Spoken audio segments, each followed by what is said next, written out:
So what got you started? Like what made you say, all right, media is where the next step lies? Stuff that enables people to be like, I'm a participant in politics. I don't have to be depressed all the time seeing all these shit takes from people. For the folks out there that don't know about the Hill of Roses yet, we are a political organization centered around the idea that we need to be increasing the power of the people. We are a multi-partisan group. We have to have something that binds us together. I wanted to start my own channel to be able to start building up a movement and have it be focused on positivity and actual policy. All right, I think we're good. All right. All right. Welcome, everybody. Today we have Jon Munitz joining us. He's the new president and founder of the Hill of Roses. He's going to tell us a little bit about this exciting venture. And I've been told by Brendan he's heavy on the policy side, so I imagine we'll get into some conversations about that as well. Jon, thanks for being here. How we start with a little intro? Yeah, no, Kyle, thank you for having me on. And, for the folks out there that don't know about the Hill of Roses yet, we are a political organization centered around the idea that we need to be increasing the power of the people. And our main things that unite us, because we are a multi-partisan group, we have to have something that binds us together, is we really believe that the people right now are not empowered enough in the forms of representation in our democracy and in our government, as well as in our private institutions, aka the economy. So we work together right now in a multi-phased approach of how do we organize to get this done.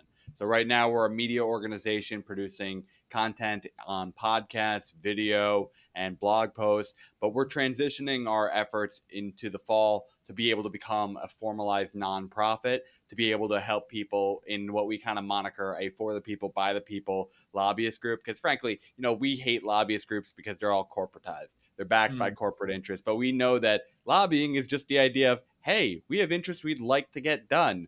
We want to talk to you politicians to make sure they get done. So that's what we're doing there. And then finally, we're going to be working to actually build out some technology fronts to empower people who don't want to be a part of the Hill of Roses network. We still want to make sure that you are empowered as well. So who's in this bipartisan group? What sort of people are composing your team? I know you got Heidi Bronas on there, caught my eye originally.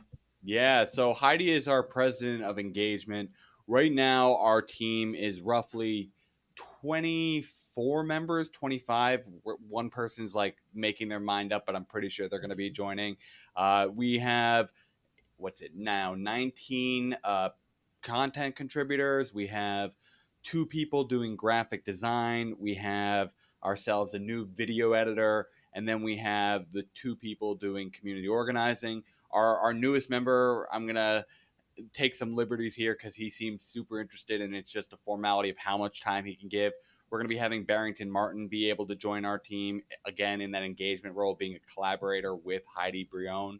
I messed it up. Briones. We have this inside joke, her and I, that I keep messing up her last name, so I wanted to make sure I clarified. People on my that, right? team, I always get their names wrong, so it's all right.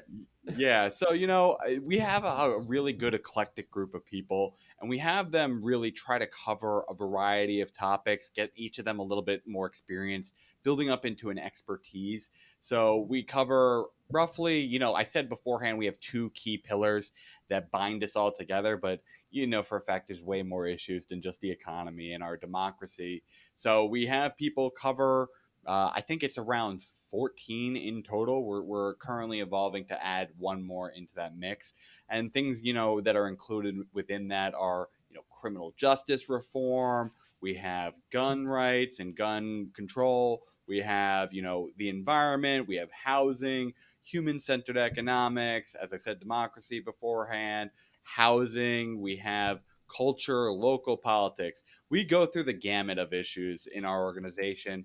But I would say, again, the things that really are the most popular in which we have content contributors currently are human-centered economics, democracy reform, and foreign policy, which is actually a pretty big focus for our organization as well.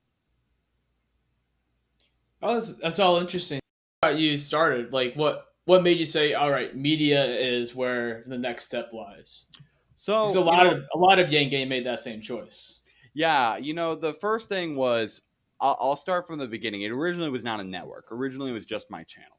And I had this inspiration back in 2018 that I wanted to be able to start up a channel because I saw this kind of need in the independent media market space where simply, I don't know about you, but I felt very negative all the time when I was watching it. I would agree with the commentators, but it would frankly be complaining about stuff people were saying that was wrong or off topic, or we were seeing these constant blocks of the progressive movement from simply having, too many eggs in one basket. We weren't like focused really from 2016 through 2020 on the down ballot nearly as much as we needed to be. And so I wanted to start my own channel to be able to start building up a movement and have it be focused on positivity and actual policy. Stuff that enables people to be like, okay, if I'm a participant in politics, I don't have to be depressed all the time seeing all of these shit takes from people. I can just simply focus on how are we building up our movement, how are we supporting the people that are generally aligned with us, and hearing all these interesting perspectives on a bunch of different thoughts. So I started my channel. It was an individual commentary channel, but then I realized one of the important steps to be able to build up a movement is you need more than one person's voice dictating. You need to bring in more people to hear their ideas. And so I transitioned into doing interviews, and eventually that evolved into being able to host debates, of which I would say honestly was some of our most popular content of all time. We had candidate supporter debates, our first of which had like Scott Santins representing Andrew Yang. We had Nico House representing Tulsi Gabbard, and we had Stephanie Quailo representing Bernie Sanders. We had done a couple of those. And then come this, what was it? It was like between February and March. I decided that I wanted to take a pause to actually try and elevate the content quality. I was Mhm. using a lot of just, rinky dink software. I was not using a microphone. I was using like headphones. I was just using the camera on my computer. I didn't have any lighting. I didn't have a green screen. And so I was just like, okay, it's time to make a little bit of an investment. And I tried to say the next step is I can't do this alone. Building up a channel is a lot of work in general. So I was like, okay, I could use some support. But if I'm already asking for support, why not make it a little bit bigger? Why not make this a network where we can have a variety of voices under one common cause work together? And so that's when I started the effort of drafting up a basic, like, we kind of call it a constitution of how we operate, what our values are as an organization. And then I started recruiting people through the door, and we formalized our processes, ratified them, and now we've been hitting the ground running. We've been starting to have our new content contributors start to put out their pieces. We've had, I think, 3 pieces put out so far, one by Eric Martin, one by Evan Marcourt, and one by David Walker, one of which was analyzing federal politics, one was analyzing the criminal justice and the ongoing protests that we've had, and another which was analyzing, our U.S. China foreign policy. So I know the Hill isn't expressly for one candidate, but a common theme on all the people that have support you guys have supported around is that the media have was a almost an insurmountable obstacle for the candidates, even with these engines of new media propelling it further into the landscape. Do you think in 2024 independent media is going to be big enough to usurp the traditional news sources, or what needs to change to make sure the progressive candidates have more fighting chance? Yeah, and I think this is actually answering the question you asked before, and you asked me why did I get into media? And Yeah. so I think one of the important parts of media is frankly that they do have this power of exposure. Frankly, the name of the game that has so many candidates fail is just they lack name exposure. It's not that they're a disliked candidate within our movement, it's just people haven't heard of them. And so you're absolutely right that in this cycle, independent media did not have as prevailing an effect as mainstream media. I don't even think that that's going to be a wave change by 2024. I don't think demographically we'll have made the full shift. And that's frankly why we're not just trying to be just a media organization. That's why we are trying to evolve, as I said beforehand, into a nonprofit come the fall so that we can actually get into organizing work as well. We don't want to just sit on the sidelines giving commentary, giving ideas. We want to So get directly what would involved. you guys do differently then? So would So, you organize based off of the trend in your network, or are you going to try to make the news yourself? Be so kind the of way, activist? yeah, so the way it works is you know, I'm not just a full-time media producer. What I do Hmm. full-time is I work for IBM. I'm a project manager. And so Gotcha. what actually gets done a lot in the actual business world is rather than developing these big long plans of change, which frankly is traditionally the plan of a lot of electoral politics. We're going to have this revolutionary run. We're going to get this one person in, and that's going to be how it's done. The way it actually happens way more often is using this idea called agile management, which basically says we have all these ideas that we know we generally want to accomplish, and we're going to stick them in our backlog. And every 2 weeks or so, we're going to basically come back and say, what's the most feasible? What's the most impactful? What can we have that we can deliver within a 2 week period of time? And so, not every time it's going to be like, oh, we accomplished a policy in 2 weeks. We're not naive in that regard. But there's some steps that you have to do to be able to build up support. So, some of those activities would include we have to come up with policy summaries and actual legislation that we want to push people to be able to embrace. It's going to be recruiting candidates so that it's not just relying on who is inspired, but trying to find people for specific districts that might be good for that run.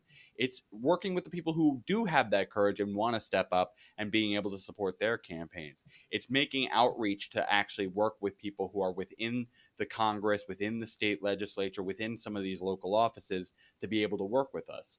It comes in the idea of setting up events so that we spread awareness around some of these causes. And it comes with collaborating with other organizations on causes that they're already trying to prop up and that we can further amplify. That's how we want to do our organizing strategy for, I'd say, you know, roughly 2 years before we ever try to tackle the ideas I mentioned before of building out technology. We want to make sure that we're doing a solid organizing effort. But the whole media platform is frankly a vision setting as well as an awareness building effort So what's the first step in your mind?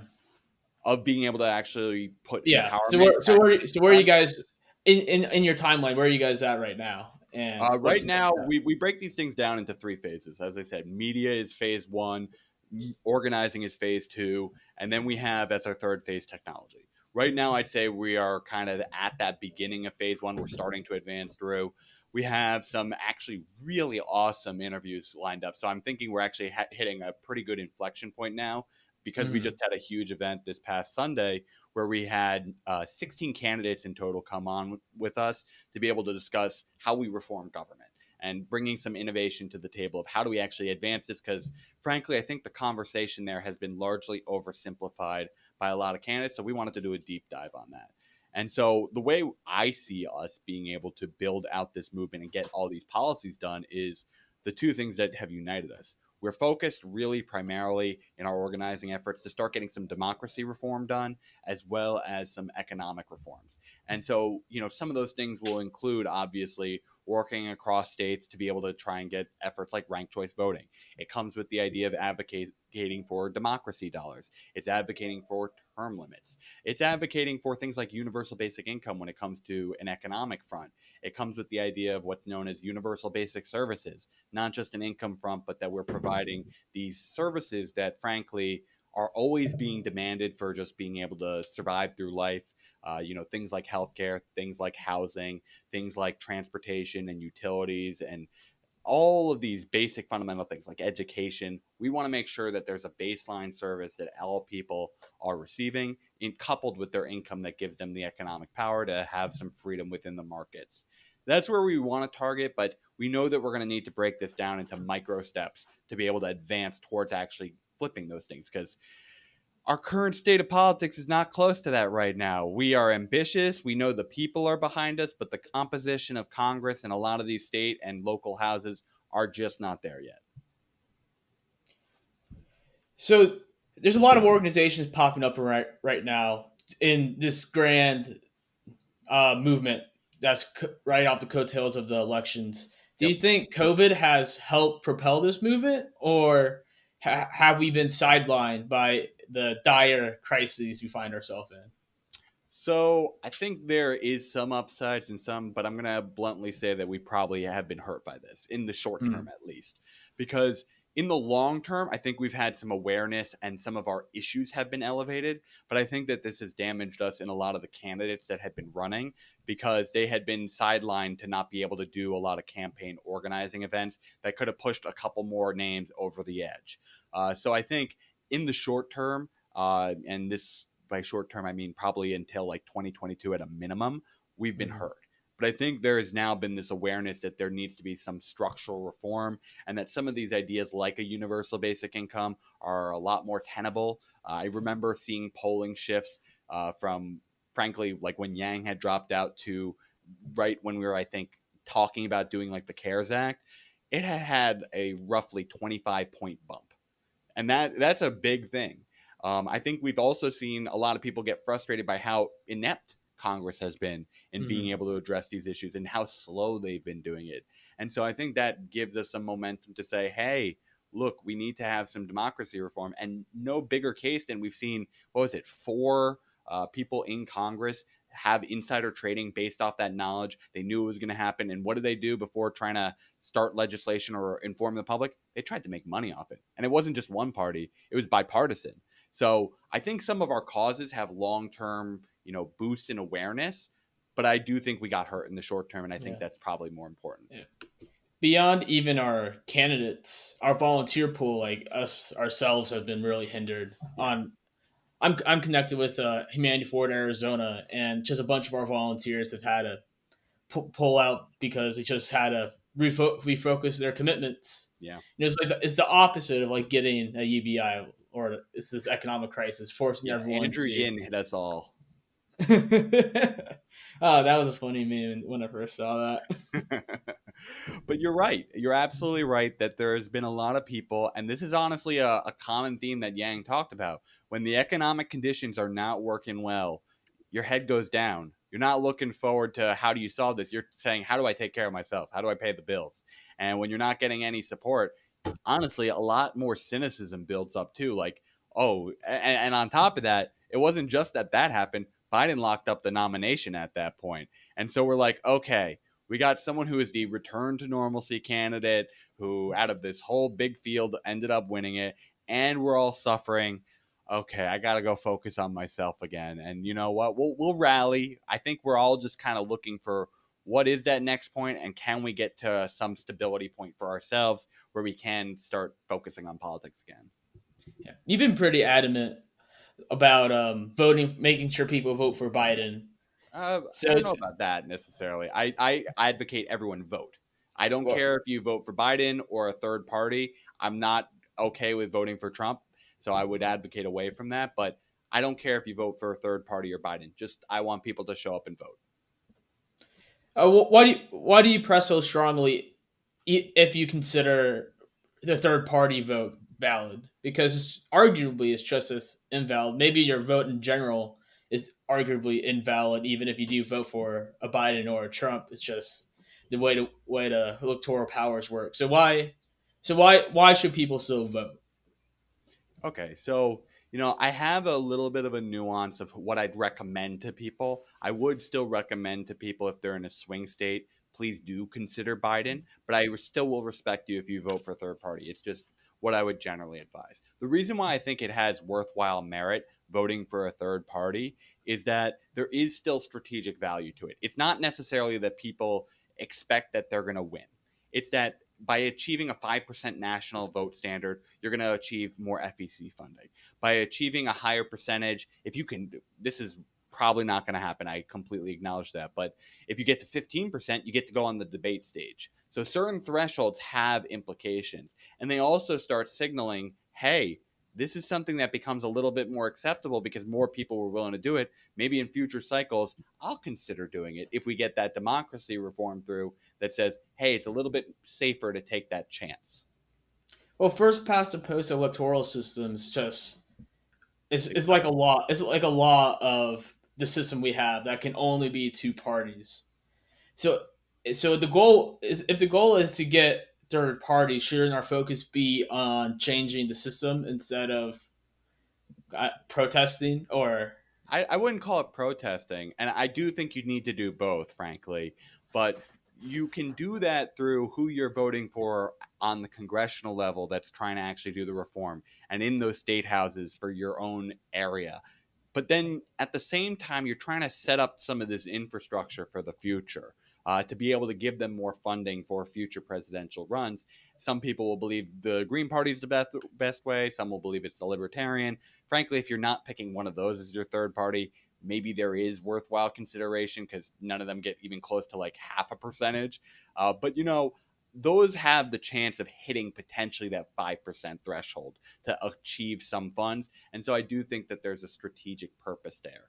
I think that we are going to see a sea change probably like 10 to 12 years roughly, because when you analyze historical averages of when you have major party shifts, whether that be a flip of demographics within the two major parties or a new third party emerging and stealing the voter share of one of the existing parties, usually that lines up to that period of time, that 10 to 12 years from now. And so one of the big things that we want to do it as this organization is kind of guide where that path is. What does that new party or that new shift look like? What are some of the issues they're going to be advocating for? Because frankly, I'm a little cynical about, can we get this done in 2 years, 4 years, 6 years, 8 years? But I do think that when we have this major demographic shift where the younger generations are basically more dominant, you have more millennials and Gen X occupying Congress, we can potentially make some maneuvers on these issues. And why does that pass through the Democratic Party? Why is that You'd advise for Vice President Biden, like Yang and Gabbard and Sanders all ran as Democrats. So why is everyone convinced to pass this through the Democratic Party? Well, I think it's because as much as they are flawed in a lot of ways, they are still embracing piecemeal parts of what we're advocating for. So I mentioned before, one of the biggest things that we focus on is democracy reform. Well, in the House, we passed the For the People Act, which had a lot of these measures that are helpful to being able to have a better functioning democracy. Not everything. There was a lot more that I would love to add into it, but it was a good first step. But the problem was then it got obstructed by the Republicans in the Senate, and so it didn't get passed. So that's one big issue. We also have a recognition that climate change is a real thing. That's a big thing that honestly should not be a partisan issue, Yeah. but it is. A basic recognition of the science on that. We can go further when it comes to economic issues. I'm not exactly a fan of means testing per se, like the existing welfare system. But you know what? I think it's better than nothing. I think we can obviously have a case about having something that improves and potentially replaces it, like Yang's proposal did with a freedom dividend. But if you're just going to take away the proposal without replacing it with anything, that's a big hurt. Furthermore, I think it's really important that we focus on the courts, because a lot of these rulings, as we've been seeing in the news, can have big sways based on the courts. Oh, we had huge ruling a couple days ago, right? With on LGBT rights as well. This one got a little bit buried, but just land usage rights. One of the things that was a little bit disappointing is this is why, like, sometimes I understand the cynicism of the people that protest vote and be like, oh, the courts just don't matter. You're going to nominate someone who's kind of conservative anyway. When you have like RBG flipping to be able to approve pipeline usage on, I think it was like federal lands. So in my opinion, the courts still matter. So like, yes, that was bad, but we still kept LGBTQ rights because the majority of the liberals sided with that issue, and we got to flip a couple of the conservative judges. So I think the courts matter, and it's more than just it's very interesting. Federal courts too. It's very interesting that Gorsuch wrote the leading opinion or the God. Well, my future law school teacher is going to nail me for not remembering this. Who's this? Oh my Kennedy? God! The majority opinion. The majority opinion. Yeah, of course, I wrote the majority opinion, and he was largely put in there to appease the evangelical right when Trump, that was kind of their deal. Like, hey guys, come support us, and you'll have the Supreme Court. You'll win on your social issues. So maybe the Democrats call a little bit wolf on those ones on the social issues.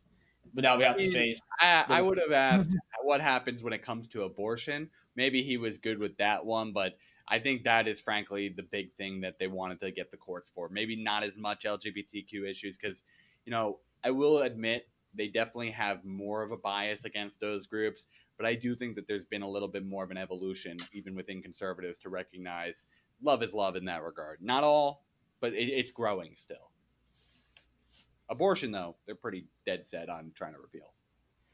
So, in terms of the political map, do you think Biden has this on lock, or like what does he need to do to clinch the win if he's not on lock yet? I Because I can't wouldn't say imagine he's on Trump getting lock. much worse. Yeah, I mean, I wouldn't call it a lock. I would call Might be him a extreme. favorite, though. I would call him a favorite. Right now, I'd say he's probably like a 60% favorite. But I would say the big thing that he's really lacking right now, when it comes to polling right now, is economics. I don't think a lot of people have actually seen him propose an economic agenda that is simple to understand why it helps them. That's been the one issue that Trump has been beating Biden on consistently. And so if I was him, I'm advising him to actually start a talking more about economic policy. What are you doing to help us? Like a lot of this has been reactionary to what Trump has been doing. Has been a lot of social issues, and I'm not trying to dismiss them, but I do think a lot of the uniting policies that gets independents and even potential swing conservatives is we got to talk about what is going to happen with the economy, because as much as coronavirus was the health problem, it was an economic problem, as we were just talking about beforehand. It had a major crush. So, what does that recovery look like? I think that's a big thing. And then, furthermore, I think you want to show a little bit of what that administration looks like. I think there's a competency issue that some people worry about the Trump administration and how they were preparing. So, give us a little bit of that preview of what a Biden administration looks like. Who are the people that are going to be in potential cabinet positions? I think that goes a long way. And then I think the last thing that is going to be really important is I think we want to hammer home, like, he's been able to start pulling the polling towards senior voters, but I'm a little bit concerned that he's not doing anything to get youth voters. And I'm not saying you're going to win solely on them. I think we've seen a lot of campaigns hyper focus on them, but you got to show something to build up some level of enthusiasm, so that you can get these turnouts in some of the more urban areas that generally are populated by a younger populace. So I think if you can do those three things, show competency, show a focus on the economy, and try and bring in more things that appeal to the youth, I think we can get there. Yeah, before the I'm wrestling if the epidemic is bad for down ballot Democrats because traditionally the ticket encourages a lot of youth activation, and that activation can be funneled towards your local candidates and your down ballot candidates. But now you have a nominee that's not going to energize the youth at all, and we have every incentive to stock up and just stay in during these times. So, but you see all these Democrats surging right now. Now it's a long way till it's November, but what can Trump do to win? I always like to try to imagine like what's the other side like? Yeah, What's his plans? Because he's still the president. So I honestly think some of the things that'll help him is let's see how the economy recovers. I think we're going to start seeing some reopening, as we are having here in New Jersey soon. So I want to see, he's going to have the first initiative of what recovery looks like. And you're going to get, likely, because we've had such a dip in growth statistics, a potential boom in economic recovery. And that is going to send a lot of people maybe some optimism, like, hey, this was just a coronavirus. This was like really devastating, but you know what? He understands the economy. And furthermore, I think he's going to have a big advantage potentially at the debates. I had seen all the debates from this past primary cycle that Joe Biden went through, and he was weak at the debates. I mean, he actually was a little bit stronger when the debates were a little bit earlier in the day, which is an interesting trend. I think the phrase he is an older "sleepy gentleman. Joe Biden" actually has some merit to it, because he is a little on that old side. But Trump is a really good debater. He leaves people with few options that are winning options. He kind of gives them that dual framing that you have a choice to make, and neither choice is often good. And he also is very good at keeping a simple message and repeating that message. Well, Joe Biden is a tangent all the time candidate when he's on the stage. So I think if he can just show almost like a comparable competency at that stage, that's a big thing that he can do as well. And then finally, I think he has some ways to be able to depress the Democratic vote when it comes to the youth turnout, when it comes to potentially the black community, from Joe Biden's record of segregation and busing all the way through the crime bills. I think he has an ability to do that also to appeal to some of the older voters and saying how he wants to take all your systems and expand them and give it to everyone else and increase your taxes. I think these are all things that Trump can play off of. Uh, I just don't know if he's going to be able to do that. And frankly, I've been liking the Biden strategy of just simply hiding and letting Trump kind of hang himself. Yeah, where it's weird to say the Yeah. least, and how Yeah. Biden's approaching this. And these debates are going to be very interesting. It's quite possibly this could be the first presidential Zoom debate where they're both Yeah. over a web screen. Like the way how that'd be interesting dynamic to see if Trump could still pull off the same sort of tactics without a crowd, because largely a crowd is very He's boots important all for these crowd. He's good theatrics. at reading Yeah, them. no, he's very good on the stump. But there's also another looming problem, which I like talking about because it happens every year, and we're never prepared for it. Yeah. Is that it's hurricane season again? Oh, yeah. Yeah. Every month it feels like 2020's thrown us something. July is going to be war month, in my opinion. We're going to have India and China going at it. August will be hurricane month. Interesting. Yeah. Oh, great. So what's going on with we can start with India and China. What's going on there? I haven't really heard too much in Yeah, there's between been the a lot of politicians. tensions around the Himalayas recently in terms of Hmm. land advancement. There's been some Too many aggression white from people China. dying on the hill. No, honestly, I mean, hey, it's China and India. We ain't fucking this one up right now.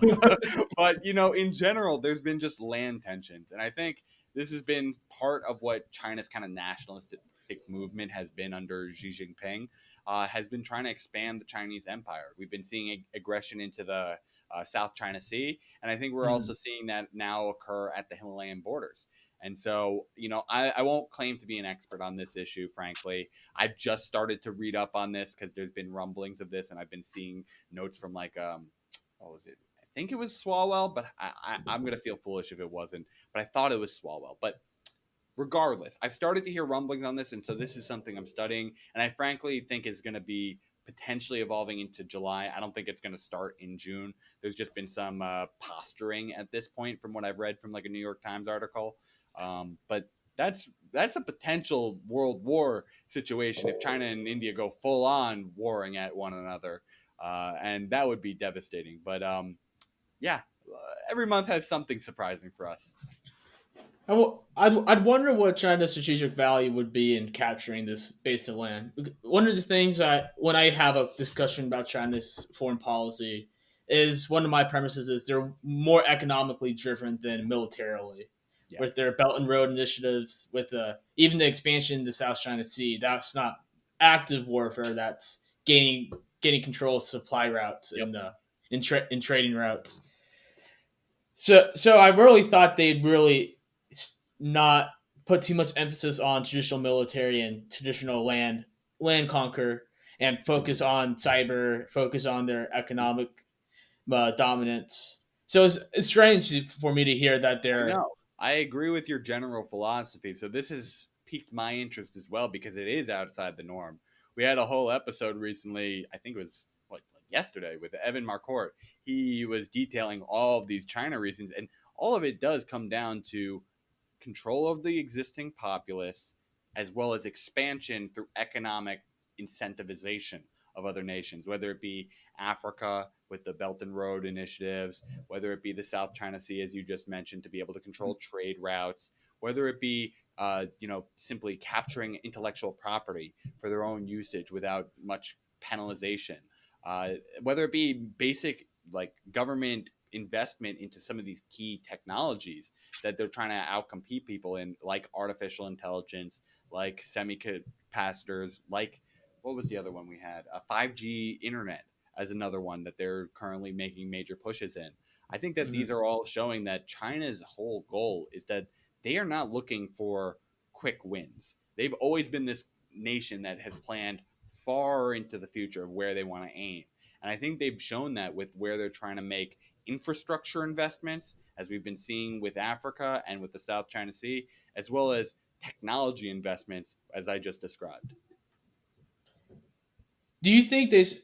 Do you think the world still views us as the global hegemon, or have we lost that title? I would say yes, still. It's slipping. Uh, but as much as I don't like this fact, our military demands that status. When we dwarf all the other nations, like not all the other nations, like 10 nations, I won't exaggerate, it's like 10 nations right now combined. Yeah, I think we it's kind of six. is it six Yeah, now? I That think that it's number varies. It always is yeah. like sometimes once we're like, okay, let's stimulate it, we get back up to 10, but now it could be six. So I don't know where we've reached because It's by a lot. I'd love to like be able to track all the other nations and what they've been putting into their military. So it's very fluid, but whatever. 6 to 10 nations combined. Ridiculous sums of money that we are putting there. And so that demands us to have that basic respect where we have the highest arsenal in terms of a navy. We have one of the highest arsenals when it comes to an air force. We have now a presence going into space. Like these are all factors where we are having to be players in the field. Hmm. We just are now Yeah. not necessarily the first people that they want to go to economically because there's instability with us. So will it slip? Potentially, but I would still say we're top dog for right now. It's just what is the real value of our military power? Like, what's the value added? It's not like we're conquering lands and occupying, like, overtly occupying foreign territories and siphoning resources, even though we're doing that on the down low Yeah. proxies. But the way the global marketplace works, power is now online, digital, and Yep. economically. So we have the capabilities to go, I don't know, invade a nation, but like how much is it actually worth? Like, are we going to invade China anytime soon with all this No, arms but you know what? we're It kind of buying? demands some respect in those trade regions. There's a reason why we position our navy within the South China Sea, so that all these other nations that are occupying it, I think there's 7 nations that touch the South China Sea. Well, we're providing them protections of their existing trade routes. So now, what are you going to do in return? You're going to reward us by doing business with us. Similarly, we have that positioning in NATO for a similar reason. That's why we're willing to fund more than we are supposed to be because the other nations are not participating in the funding as much as they should be, because it gives us influence over the EU. If you start fucking us over in trade, we'll start pulling out of our negotiations. It's that economic power comes from military power a lot of times. And so, furthermore, it's a fact of there can be retaliatory measures. If we apply economic sanctions on you, well, you got to have something to back that up. Why are we respecting your economic sanctions to continue wanting to even do trade with you? It's because you got that power and other means that they want to respect. So I don't think it's necessary if we can actually increase our economic power. And frankly, the ROI on having the military being our driving force for demanding that economic relationship with the rest of the world is not as good as if we were investing some of that money at home. And building up an economy that actually is a trickle up economy so that people are more productive because they're not stuck in poverty. People who are healthy, who are educated, who are having more time off, frankly, are more productive when they get down to work. It's interesting. I'll have to contemplate a little further on military. I would say I am more domestically focused. So, and you have a clear you're clearly in support of UBI and these metrics. But I've heard Universal Basic Services making its rounds on the Yangay network Yeah. now. So what exactly is that policy and what? And yeah, let's start with what it is first. Sure. I mean, the idea of universal basic services is similar to income. We want to establish a floor. Here are the basics that people need. And so that includes ideas like healthcare. It doesn't have to necessarily be a Medicare for all style system where the government is the only provider of it. It can be an option that is providing that basic means. It comes in the idea of housing. We have currently, I think, what's it, 550,000 homeless individuals on the streets currently, a lot of which are people who are lacking from mental health services, they're former veterans. We have an existing stockpile of housing that exceeds that amount in vacant houses. Furthermore, we've been seeing massive rises in office space being unused in this new COVID crisis. And frankly, I think a lot of companies are going to make full time transitions to enabling mobile work. So a lot of this office space can be repurposed to potentially housing usage. So it's providing a basic housing first policy, as we've seen, I think it was Finland embrace, where it simply says it's more affordable to make sure that every single person is housed than provide all the other systems that would be needed to support them, like shelters.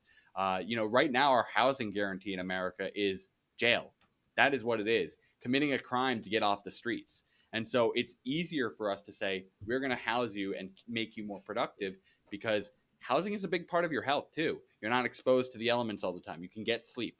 This creates productivity. It comes in the idea of we've had massive inflation points when it comes to higher education, and this is becoming a more demanded thing by private industry. And so we want to provide a baseline of services, whether that be several years in community college, whether that be vocational school, but something that increases the curve. And similarly, we want to start education earlier. We want to make sure that's coming as preschool for kids as well, so that they are more successful in going through the whole high school process. It comes in the ideas that we need to be having transportation provided to people, because, frankly, all public transit is mainly used by the working class and poor. A lot of people who are wealthier individuals end up owning property like a car to be able to do their transit. And so this is a policy that says you have freedom of mobility in this country, because we have attached all these different cities together via trains. We've provided sufficient busing to the community so that you can get to work and not have every transit that you do drain you. Because frankly, a lot more upper middle class jobs are the jobs that you get to do from home. I'm very lucky in my own job as a project manager. I've been able to work at home. But go tell that to the person who has to do a food service job. They have to be in person to cook the food there. So this is something that helps people remove that baseline cost, because they got to get to their job regardless. How do they get there? Are you going to force them to walk if there's not enough supply of public transit? No. So you have to increase that general supply, and let's provide the funding to that. And you can go on and on. So universal basic services is a little bit flexible in that you Mm-hmm. can determine what are the basic services. So, like, one example that there is debate on, I tend to be on the pro side of this, but this is I think, a more hotly debated topic for the community, is childcare. Basically, the idea of, should we be having this incentive to say everyone should go working? Because now, if you're a stay-at-home parent and this is a basic service, well, now you're losing out on money because you're at home with your children. It's incentivizing you to come outside the work, come into the workforce. But I would say that that is something that should be an option for people. You shouldn't have someone be forced to stay at home if they don't want to, because childcare is just so expensive right now. So I think there's a flexibility to this. In my mind, the absolute essentials to universal basic services are healthcare, our education, our housing, and our transportation. And we can have the conversation later on childcare and on utilities. So basically, they bundled a bunch of the progressive of ideas on structural reform and put them under one banner. Yeah, essentially. And the idea is that it's not this like comprehensive thing where it's like completely replacing the private industry that it's doing these things, but it's establishing a basic standard that everyone has access to and is affordable for all the people that are the most common consumers needing that basic service of the working class. So how would this? How would it kind of work on the ground? Would it be?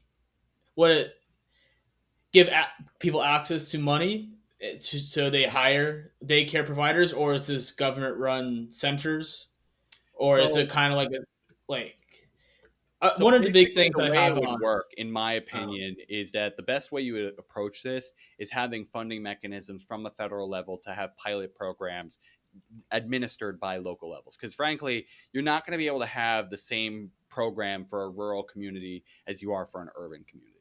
And so, for a rural community, you could arguably say that it's more efficient to be having these stay at, like, going to your house to be able to do care potentially.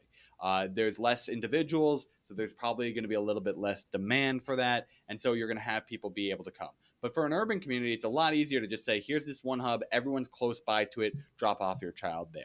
And so I think actually that's one of the reasons why childcare is also one of the most difficult of the universal basic services, and it's one of those where I am kind of in favor of it, but I wouldn't necessarily want to call myself a champion of it. I think it's one of the lower things because there's a lot of logistical problems with that of getting the childcare. But like transportation, really easy for us to do in building an Mhm. infrastructure of transportation to connect the community. Similarly, healthcare, housing, these are all things we know how to very easily do. Childcare is one of the most tough on that, and that's why I kind of have that quota. And similarly, utilities has that same problem of, well, how do you manage for these big increases in demand from potentially companies? What is the proper subsidization rate per region? Like there's a lot of logistical challenges there. So in my mind, the biggest ones that I always champion are housing, healthcare, education, and transportation. Yeah. Transportation would be great right now, with everyone out in their homes and And it people provides needing a lot of jobs, jobs. It socially provides a lot of distanced. jobs because Mhm. if you're providing this basic service, someone's got to be doing it. Someone's got to be administering the healthcare. Someone's got to be building more housing units or helping refurbish housing units. Someone's got to be building more transportation supply chains. So these are all things that are really good job creators as well. Yeah.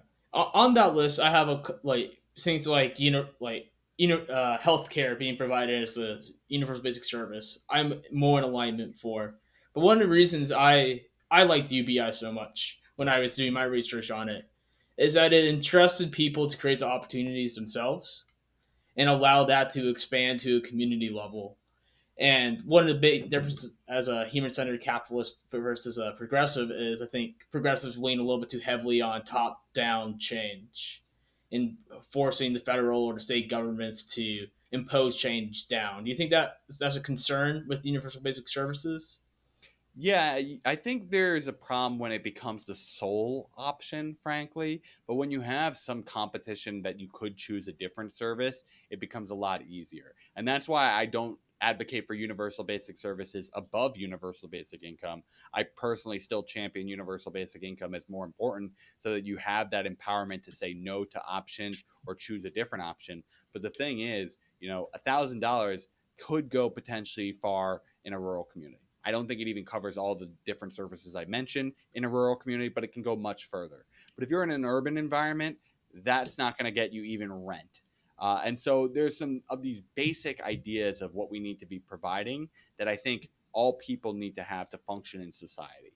And so that is what we should be providing because, frankly, there's going to be demand regardless. And so if the prices keep rising and you have to keep demanding it, you're going to get drained. But if you can establish these price controls by basic competition measures of establishing a public option in each of these fields, then it's a lot easier for you to have your stability in life. That $1,000 isn't going to just get drained out by the by the private market. Yeah. Have you been able to keep tabs with Humanity First movement and what they're doing? I've kept some tabs. I would say I know the general premise of what they've been doing. I heard the recent fundraising they got from Jack Dorsey to be able to do significant more investment. They've started to have some pilot programs. They've been endorsing a couple of candidates, but I haven't necessarily been on like the deep inside of operations and getting to see all the stuff that they've been working on and planning for. But yeah, I've been trying to keep some tabs. Yeah, it's very interesting what they're doing. If you in the Oh, Slack and the is citizen portal. That was another thing I remember seeing. yeah, That was really cool too. yeah, we have some people working on that. They've I haven't heard any updates from their group, but I'm excited that they're doing something on the HCC front. Mhm. What what do you think they should start doing to make overtures towards other politically oriented groups? Hmm. Like how do we start making connections? And because one of the worst things about the Sanders movement is that they were horrible at making allies. Like Yeah, we we did not want to be their allies, yeah, even though no, we agreed on I ninety hear percent you of there a things. lot. So I think one of the first things to do is go to the issue based groups. There's way more issues out there that were on Yang's platform, and frankly can be encompassed into this idea of humanity forward that we can go reach out to. They're looking for people to co-host events, people to just be able to spread awareness of these events, and potentially after we've shown some willingness to help them, they're going to be willing to collaborate together on something that we can both champion and be proud of. So I think issue-based groups are the first. I think on top of just the organization, one of the best things, and this is why I think media is really important, is it gives the immediate amplification network. And so I would love Yang to use his Yang Speaks platform to start bringing in some of these key voices that are in these kind of like centers. So, like, for instance, one voice I would love for him to invite is Nina Turner. Because I do think, as much as they might be a little bit hesitant, we need to get the key figures who might be the potential future runners kind of at least friendly with us. Let's get that relationship to see where we can collaborate. Furthermore, I think we want to be bringing on people like Biden onto Humanity Forward because he has that relationship already with him. Yang's gone onto his streaming platform multiple times, and so it's time for us to give Biden a platform and start to challenge him on some ideas. Respectfully, of course, as he always does. But I think that's a big way where we could start picking key players that we know are going to be either roadblocks or potential not collaboration but like synergy that we can have, and bring those onto the platform. And furthermore, I think the biggest thing that was successful in the Yang campaign was some of this decentralized model of innovation. We had a lot of different ideas of how we could push things forward.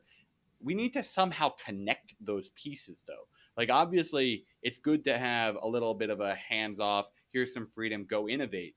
But how do we get that feedback when something's working and say, oh, this is where we got to go put more money into right now and invest in because this can flourish? So I think we need to build a little bit more internal infrastructure to connect to the grassroots and receive feedback from the grassroots of where we want to go, because data is power at the end of the day. So why not get all the people who want to give us free data of where we should be going and start to analyze that stuff? So I think those are a couple of key things. Otherwise, keep doing what the mission is, and frankly talking to these people who have frankly the money and who are kind of humanitarians and want to fund more of these pilot programs. I think that'll go a long way.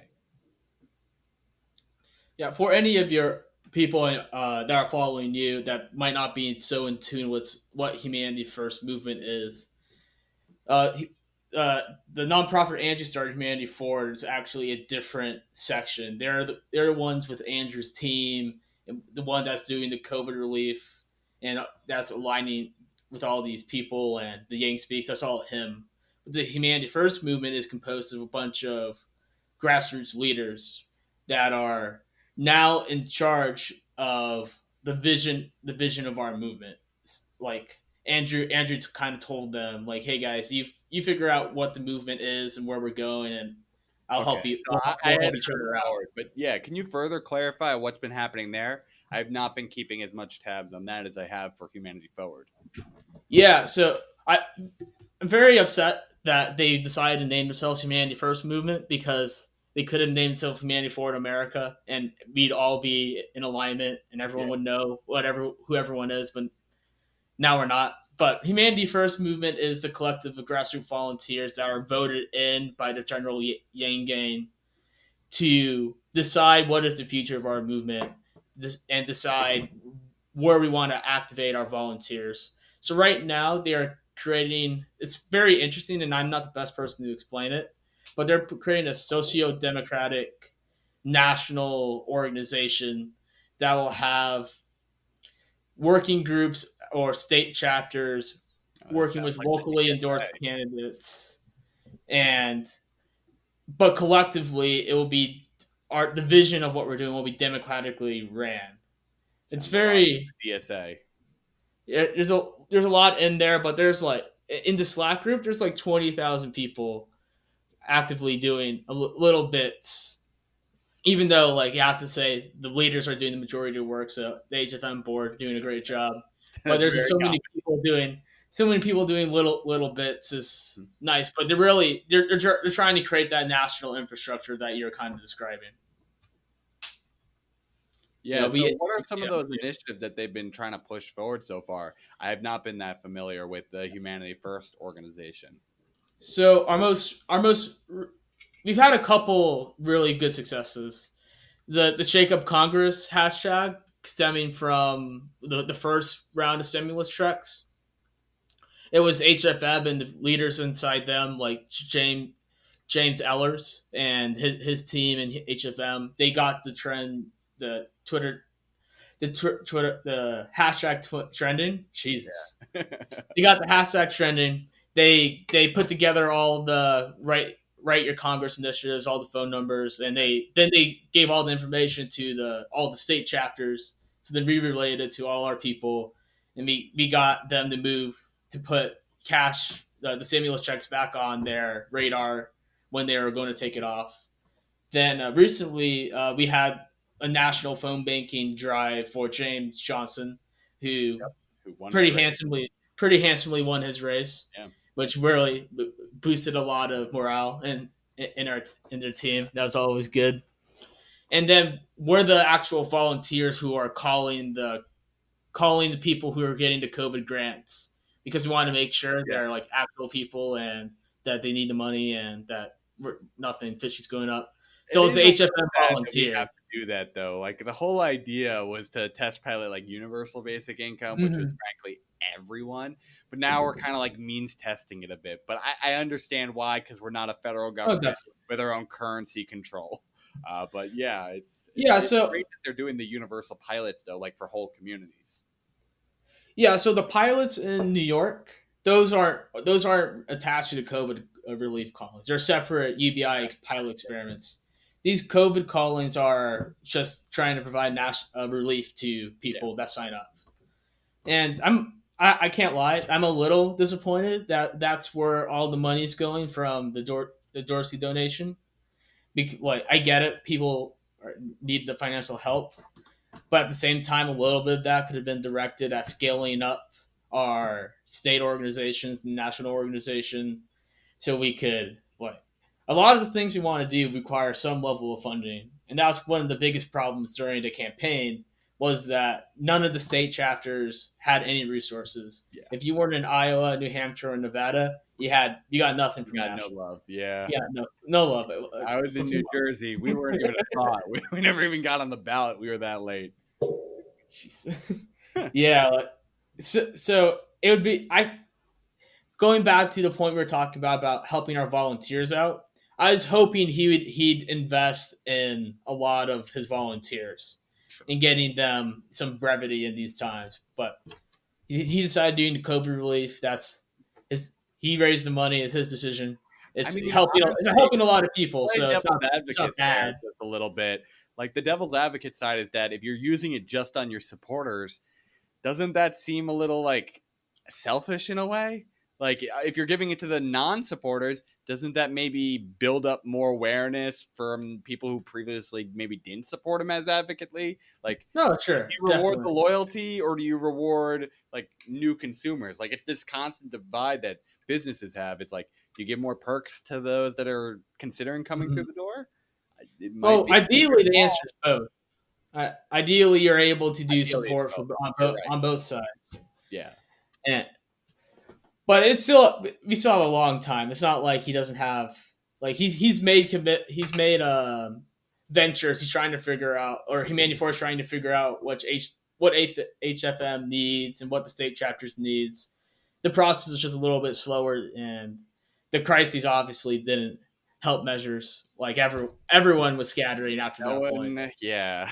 Like Yeah. Humanity 4 was only 6 employees deep and only been around for less than a month when COVID hit. And then they tried to become the COVID relief organization, and that's not a tough thing. That's a tough thing to do. Make that quick change. Yeah. It'd be interesting. What drove you to the nonprofit route? Why a nonprofit for the Well, Hill of Roses? frankly, I think part of it is that we want to be a group that is designed for trying to help others. We're not selling a product. We're not selling a service. We don't want to have the perception that we're using our this awareness and movement to fill our own pockets. This is something where, frankly, at this current state, we're just a volunteer organization. No one's being paid. There's no egos of trying to figure out how much do you get versus how much do you get. It's kind of a rallying point where you say, we're all here for this common cause and advocacy. We're not here for our own egos and monetary gain. And so that's one of the big parts of it. But the second big part of it is, frankly, that's how lobbyist groups get structured. That's just the format that they usually do. They'll either go the 501c4 path, because that's basically if you want to get directly involved in politics, or you go the 501c3 path if you're not trying to just influence politicians in politics, but you're advocating specifically for just an issue, and you're trying to build up awareness for that issue. And so most likely we'll end up as a 501c4. Yeah. Arizona chartered as a 501c4. It was interesting to debate the merits of the going the nonprofit route. So where do you hope to be at 2024 or 2023? Yang officially announces his launch. What is the Hill of Roses place in that, if they have one in Yeah. the Yang So movement? I think our place within that is that we're going to be larger in size compared to our 25 member team. We're hoping to build that up. We have a cap People. at our phase 1 of 50 right now. I'd say by 2023, I'm hoping we can build ourselves up to being like, let's go conservatively, 500 people. That's where we would hope to go by 2023. And so our place within this would be, frankly, the group that tries to help coordinate groups and get them together, organizing collaborative efforts between the different groups, and at the same time pushing on specific issues to target who are our allies on those issues, having a list of all the people we want to be reaching when it comes to this specific point, so that when you have Yang elevating this platform, which has, frankly, a lot of the common policies we do, we can be signaling, hey, you guys work on this. This guy is currently advocating for this. You should consider giving him some support. Here is some resources for you to know that.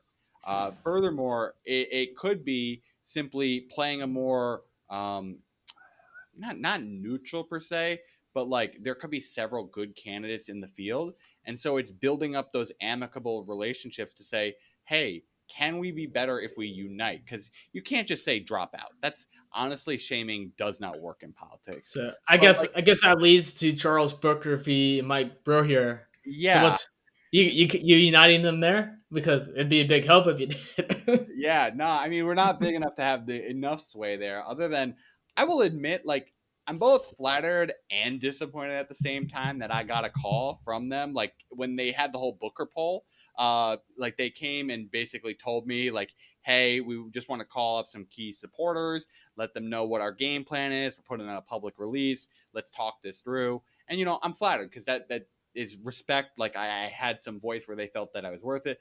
But at the same time, I'm like, you're wasting the time on me, some dude in New Jersey, 25 years old. Like, I just don't feel like I'm the best use of your time as much as I'm flattered. But like, I think the divide there is, first, there's this conception that they have the same voter base. And it's understandable why there's this perception, being that they have largely a very similar platform. But most voters are not policy voters. I know it's strange because I love it's policy. That's what we. it's rough for the Yang gang out there. That's what I know. Like he that's already got most all the Yang. policy voters. Yeah, like most people are people voters. And I think there's actually, and this has been shown in some of their internal statistics, a lot more overlap with McGrath than there is actually Booker. And they're competing for similar voter bases out in the rural parts of Kentucky. And so I actually think, win or lose, I can't be a Nostradamus in betting percentages here, but they're competing for the rural voters, and he's going to end up helping take away more McGrath voters. So if Booker fans start saying that he cost them the election, they're wrong. I mean, obviously, we'll know if we get some exit polling data. This is just internal statistics that they have. But I think right now, I think Breuer is the better candidate just in a general election. I think he has more of that appeal to compete with McConnell for those rural voters. I know Booker has been trying to say that he has the allies out there, but I frankly have just not been able to see what the appeal that he's been trying to push on that front. So I think that is a big factor. I wish there was a little bit more of an initiative from Booker's camp to be able to actually engage with Mike, because he had basically taken the effort, like towards the very beginning of his campaign, to reach out to all the members of the state delegation to be able to forge some form of a relationship. And he, at least Mike has claimed, the only person who was not willing to take his calls was Charles Booker. And so I think that there is a lot more need there to show a united front that McGrath is just an unacceptable candidate. So I wish Mike the best of luck, most of all. But I'll be happy with Charles Booker. He advocates for a lot of the common causes. I have my doubts about his electability, but I will still support him because I think that would be still a big win for the causes that I would like to support. And so I'm going to support him. But I hate how there's this antagonism right now and this kind of bully force trying to just get Mike to drop out, because I just don't think they're critically thinking of, are you sure he's taking your voters? Like, I would doubt that right now, but there is an appeal. I honestly understand it, of just, hey, you go run for 2022 and Booker will back you, or vice versa. Michael will go back Booker, but it just doesn't seem like they have the relationship there.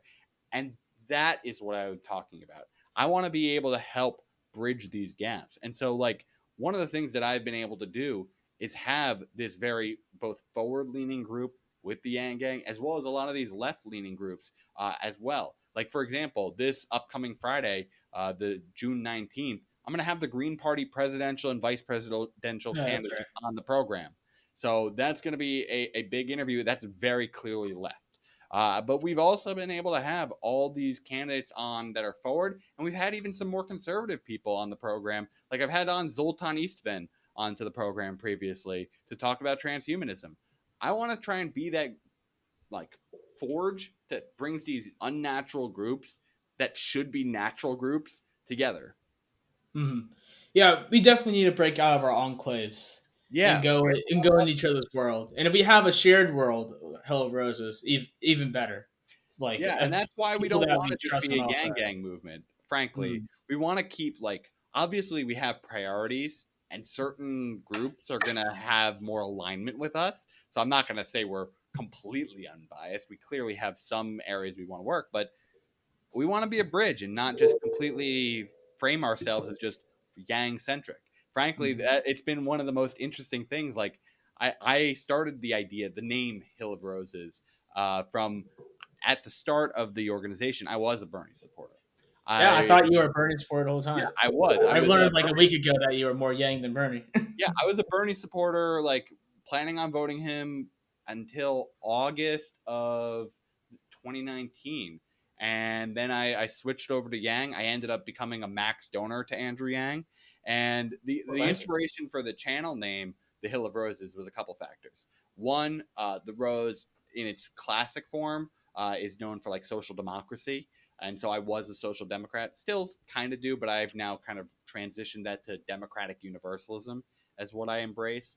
But then two, I grew up on a place called Rose Hill Road, so it was kind of a shout out to home. Three, it's the idea of the hill, which is basically a nickname for Capitol Hill.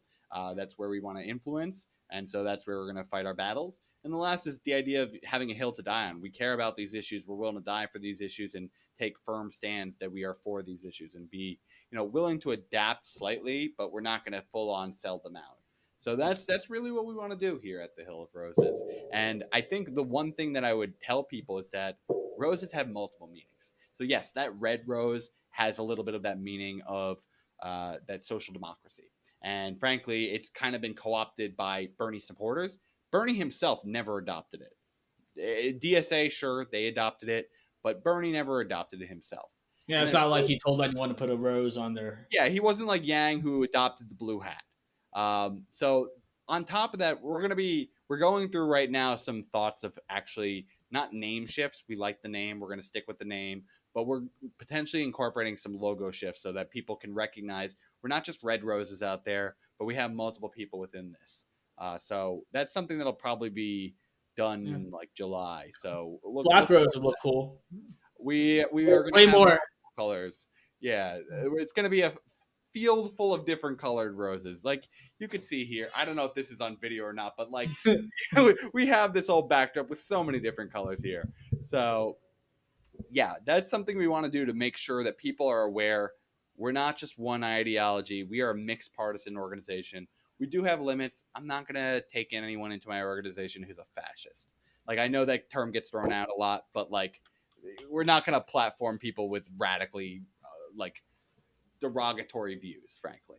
Um, but yeah, we have conservative members in our organization, and on our website, we profile every single person. Like, it's a little bit of an oversimplified metric, but I think it's a good starting point. Maybe people know the political compass, the left, right, up, Yeah. down quadrants.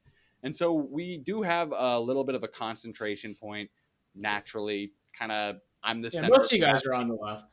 Mhm. What was that? Most of you guys are bottom left, right? I Yeah, most think I of was us are looking bottom at that left. earlier. But we do have some that are like right towards the center, and we have a couple people even in that top right quadrant right now in our organization. So we do really appreciate a mixed partisan. They're not far up in the top right, mind you, but like they're still in that quadrant, and so we appreciate having them because we Right. find common ground with one another. It's right We where want to have Obama that is. variety of perspectives. But Yeah. yeah, No, that's basically, important. it's basically a centrist Democrat. I the I think the notion of objectivity in news gathering and media is going to quickly dissipate because because there's no one that's really objective anymore, and Oh at yeah, least with those who have their biases written on their sleeve, or like like where you're coming from and what's your background and why are you doing the work you're doing right now. If people know that, at least they can reconcile yeah. with, hey, I'm getting my news from this type of person. He has this type of background. I hate that fake objectivity from mainstream Mhm. media. Like, we know you have a corporate bent, but like, that's why we are frank with what we believe. Like, I think that's really important to acknowledge your bias and the framing of it, because that's going to be how you actually gather your information, too. It's twofold. It's how you interpret information as well as how you gather information a lot of the time as well. So, yeah, we are fully in that mold. And I wouldn't call us news necessarily. I think we're more right now in that commentary You guys are definitely advocacy news. point. It's just you're an institution of media now Yeah, discussing on political discourse. That might not be like the news of like breaking news and 24-hour television, but all this commentary is being treated like news to people. Like right. It should. those who are listening to you will be taking taking what you say and they're like, all right, that's I, factual. I Let's will go say forward we with might be this. a little bit more of news compared to some of the individual commentators because Mhm. they're providing just their own perspective and they're covering current events that frankly was already news in general. Like, it was already Yeah. published. There's somewhere they got it. Well, we are kind of producing the news and saying, when you do an interview with someone, they're saying something that's potentially new, and that can be news itself. You're Hmm. reporting that out of who these people are and that they're running a campaign. Because frankly, a lot of these people down ballot do not get coverage. A lot of the challengers running for Congress never get national coverage. And I can actually proudly say this, and I've checked this fact. We have interviewed more congressional challengers than any person in independent media or mainstream media. We have done more than any other organization in interviewing congressional challengers. Well, kudos to you. They need all the support they can get. Yeah. Who's you want to shout a couple out right now? Oh boy. Let me pull up the list. That's the You best. got yeah, it's an extensive list. I was looking through it. Yeah. So let's pull this out. So we've interviewed Rebecca Parson, Russ Sorincione, Mike Broyer, Jonathan Herzog, Mel Gargarian, Luchi Guyot, Samilis Lopez, David Kim, Barrington Martin, Heidi Briones, Blair Walsingham, Michael Owens, Amanda Seeby, David Sandbeck, Jason Call, Ricky Barajas, Albert Lee, Sabrina Hack, Paula Jean Swearigan, Liam O'Mara, Maxwell Barrow, Lauren Ashcraft, Jennifer Christie, Lorena Garcia, Shania Chowdhury, Danny Brzezowski, Chris Armitage, Robbie Goldstein, Lindsey Boylan, and then today we interviewed Antoine Pierce. And we got a couple more to go, so that's going to be good. And frankly, we got some cool interviews coming towards the end of the month. Not congressional candidates, but be on the lookout. We're bringing in Heidi Notifications on. as a co-host because they're special. Oh boy, I have to keep my eye out. All right, I'd like to end it off on a message for the future. 50 years from now, we succeed in our movement. What does the world look like? Oh boy. Frankly, that's an unknowable. There's so many different I'm going to hold you to an paths, but answer. I'm not going to cop out. I won't cop out. I just want to acknowledge how uncertain that possibly is. Everything that you want to happen happens. Everything I want happens. I think we're in a world where we are doing as much work as we would like to do, and I don't say need, but like to do, and that we have a lot more capacity in robotics that is doing a lot more of the service jobs. So a lot of the menial chores that we're doing are reduced.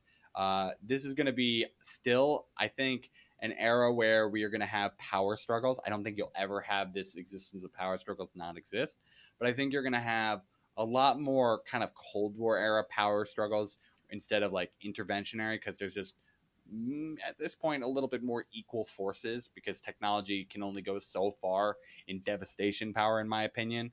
Like how much further are you going to go from cyber warfare and nuclear weapons and having robotic potential armed forces? Man, I hope that doesn't come back to bite you, man. So I mean, hey, there's gonna, like, even in my ideal world, there's still scary shit in it. Like, I'm not gonna say it's some utopia where everyone's la-di-da. Like, that just is not human nature. But I do think we're gonna have a world where we have a lot more time to do the things that we want, and that we're gonna be a lot more taken care of. Like, we're not gonna be super anxious and having that kind of scarcity mindset. But here's the thing. Even without a scarcity mindset, there is still a greed mindset that is very pervasive. It's kind of rooted in a lot of like competition theory. And I love competition. And so it actively has to be this measure where you're competing for the good of everyone compared to just the good of yourself. So I know that's not exactly the most like imagery, but I imagine we have like, you know, we have a much better transportation system. I'd love the idea of having almost like, you know how Japan has like the rails that are what's it, the magnet rails? Magnet rails, yeah, the magnet rails. I'd love to have that across the whole country where we can easily get from city to city within like an hour, or even you can do the hyperloops, kind of like what Elon's been building out. I think a lot of the times we're going to have like these disconnected grids where we're going to have self-sustaining buildings with their own power generating source and storage in battery units.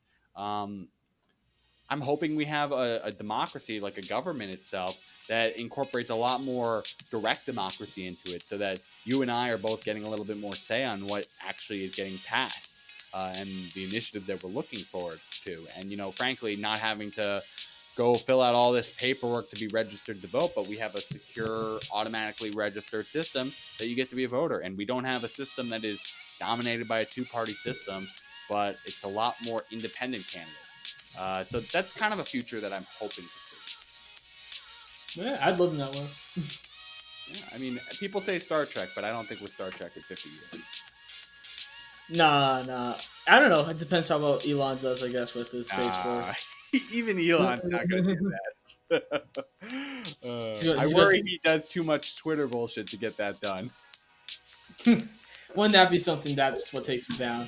All his brilliance, man. All his work. He can't just shut the hell up. Social media, it's a trap. It is a trap. Still like and subscribe, everyone, but it's a trap. Well, thank you so much for having me on, man. I really appreciated talking to you, Kyle. Yeah, I appreciate it, John. Make sure y'all tune in to Hill of Roses. Apparently, we're going to be excited in the next couple weeks. So we're going to hold them to that. Very excited. We got very excited. Oh boy! I'll just say that the people out here, your audience, are going to be especially excited. Not just everyone, but your audience will be especially excited. All right, Arizona Yang Gang plus my family. You're going to be especially. Yes, All right, I appreciate you, John. Yeah, I appreciate it, Kyle. Have a good night. You too. All right, so I'm going to turn off.